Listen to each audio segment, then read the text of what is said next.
Tozotambola pour la marche à mobilisation concernant Ronsard Malonda. Tozana na kaya ya mboka. Donc voilà. Tozana ko soutenir yete en tout cas. En tout cas, tu es contesté d'abord premièrement. Eh Jonathan, Kata.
Toye ko manifester lelo pour nakolakisa Congo mobimba que toza ko contester ba condamnation injuste au mwana mboka Vital Kamerhe azaki victime na première instance au ba condamna qui est na 20 ans de prison ferme avec interdiction ya vie politique nae au ba juge bazaki est capable ya kolakisa mokili mobimba ete mwana mboka Vital Kamerhe ayibaki ota ya mbongo ti lelo toza kotuna ayibaka mbongo yango combien toyeba lisusu tozoyeba te mais Jamal Batounie ozwaki mbongo alobi nazwaki mbongo asombaki ba marchandise eza na nzela eza koya ba marchandise mususu esi ekomaki nango alors mbongo yango ayibaki eza wapi aussi longtemps que Jamal a accepté que il a reçu l'argent et mbongo wana asi asombaki marchandise eza na nzela toza kosenga na justice congolaise aloba droit ya solo mwana mboka Vital Kamerhe aza innocent preuve moko te balakisi biso ke mwana mboka Vital Kamerhe ayibaki mbongo nde toza kosenga justice asala droit aloba droit na kombo ya mwana mboka Vital Kamerhe.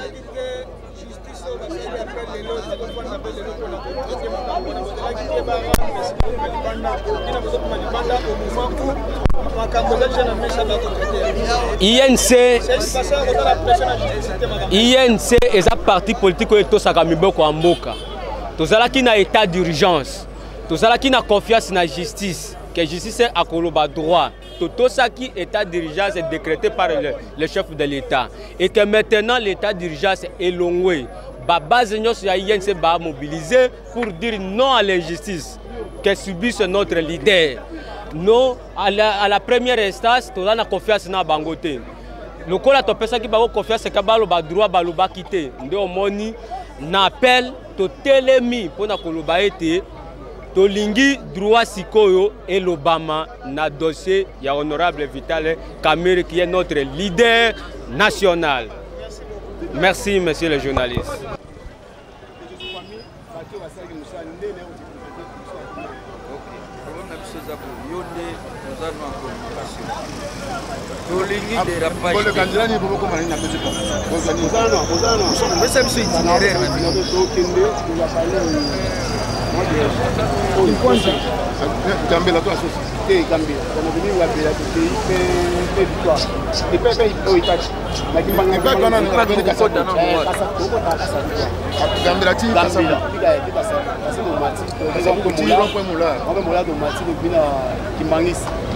Voilà déjà donc avant de matir on prend les moulins vos forces publiques qui sont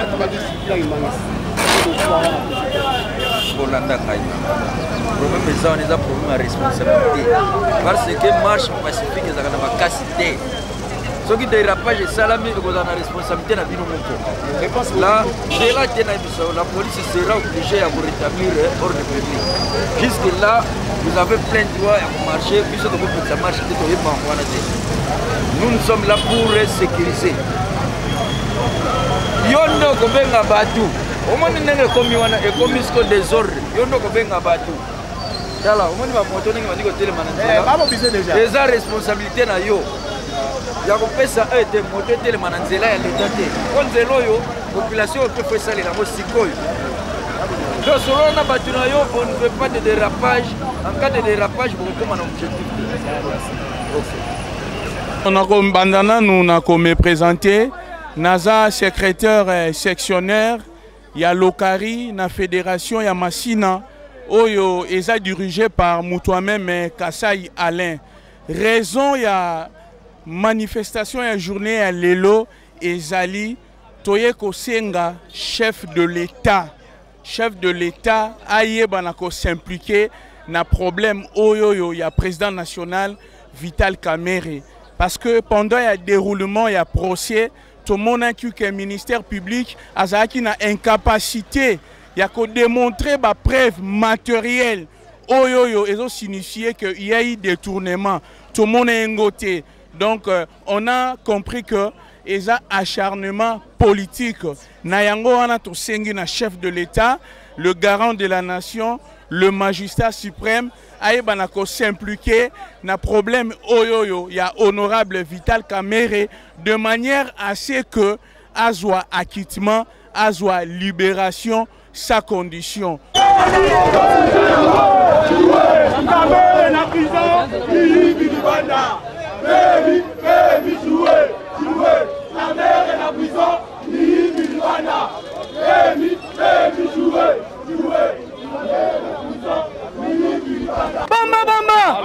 Bamba biso jeunesse ayi tozana kanda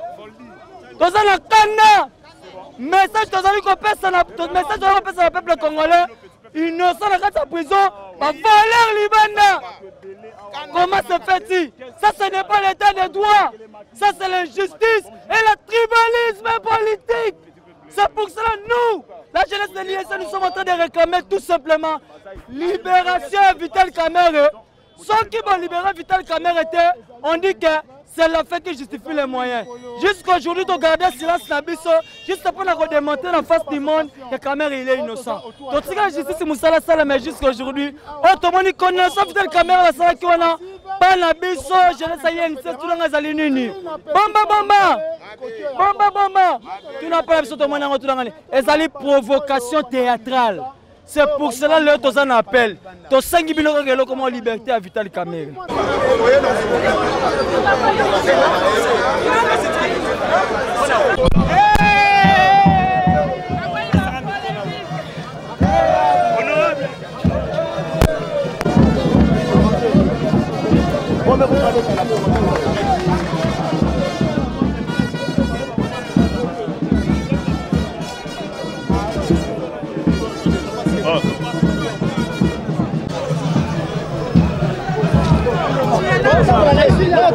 Ensemble,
c'était pour image de la.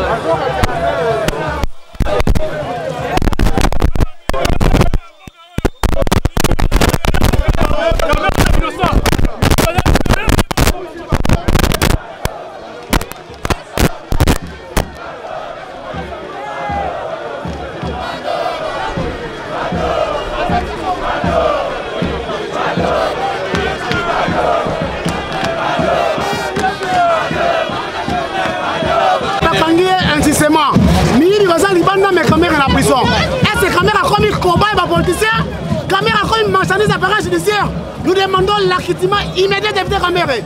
À tout moment, il y aura au niveau de l'appel et de la marché chaque jour. Pour ça qu'on va nous dire qu'on s'appelle la Caméré, bonne de la Caméré.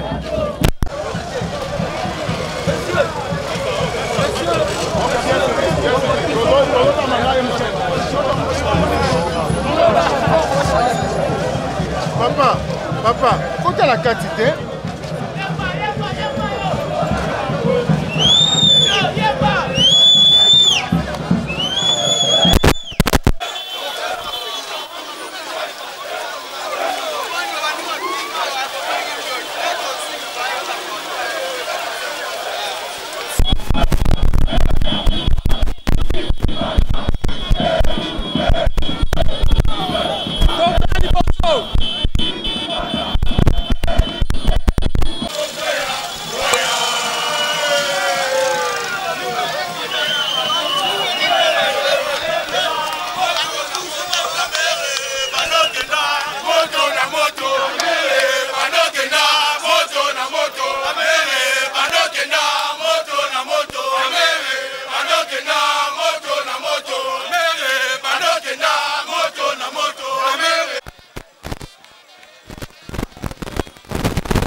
Vital Kamerhe aza l'aide de combattant mboka oyo aza libanda po mboka mimeka kotombola meke liboso.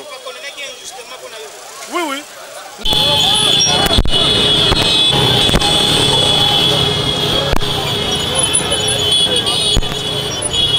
Ce procès, nous avons tous vu que le président Kamerhe était innocent. Nous avons aussi vu l'appropriation de la paternité de ce procès. Tantôt c'est dans nos frères avec qui nous sommes, dans la même famille politique, coalition. Tantôt c'est de l'autre côté. Et nous voyons déjà que les juges qui ont été à la base de la condamnation injuste du docteur Vital Kamerhe ont été promus à différents postes. Mais nous pensons qu'il y aura et il y a encore des gens honnêtes, sincères, pour pouvoir juste épris de paix et de justice, comme j'allais dire, pour pouvoir acquitter le docteur Vital Kamerhe qui est victime d'une machination politique et d'une cabale. Le docteur Vital Kamerhe, pour dire et conclure, n'est pas votre cobaye pour tester votre état de droit qui nous avons amené au pouvoir. Et sur ce, nous ne pouvons pas dire que le processus d'état de droit a été totalement, définitivement mis en place. Donc, nous pensons que Vital Kamerhe est victime et nous le dénoncerons jusqu'aux dernières énergies. Ainsi, vous avez constaté que toute la République a été en mouvement pour dire qu'à ce procès d'appel, nous sommes vigilants et nous ne demeurons. Vital Kamerhe mérite d'être libre parce que c'est un homme intègre. Tous ces voleurs qui sont dehors peuvent, eux, avoir une place confortable à la prison et purger leur peine. Dans la lettre adressée aux autorités, le point de chute, c'était le rond-point Bandal ici. Ça, c'est une mise au point très importante.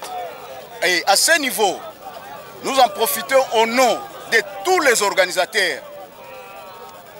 Je vais citer ici personnellement le CGA Léon Ngoua, je cite Toutoumani Kisombe, je cite l'honorable Berthe qui nous a beaucoup aidé, puisque nous avons fait ceci avec nos maigres moyens.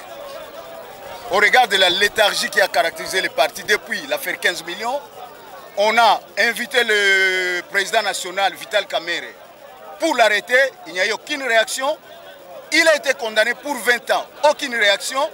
Et là, nous nous dirigeons tout droit vers l'appel.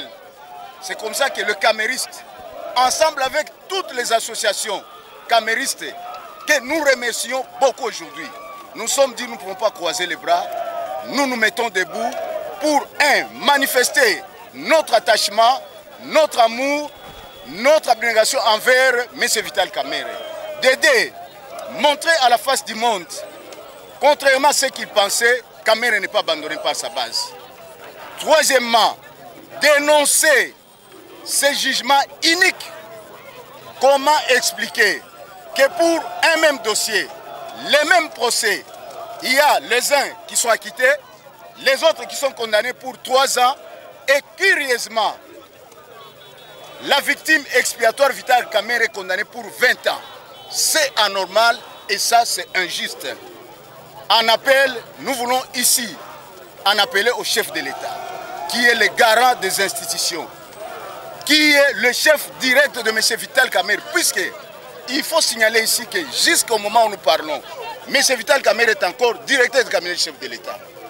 Nous en appelons au chef de l'État pour qu'il essaie de s'impliquer cette fois-ci au second degré dans ces dossiers. Malonga et que ça, vous avez comment les caméristes sont debout pour dire non et acquittement à Vital et Kamerhe.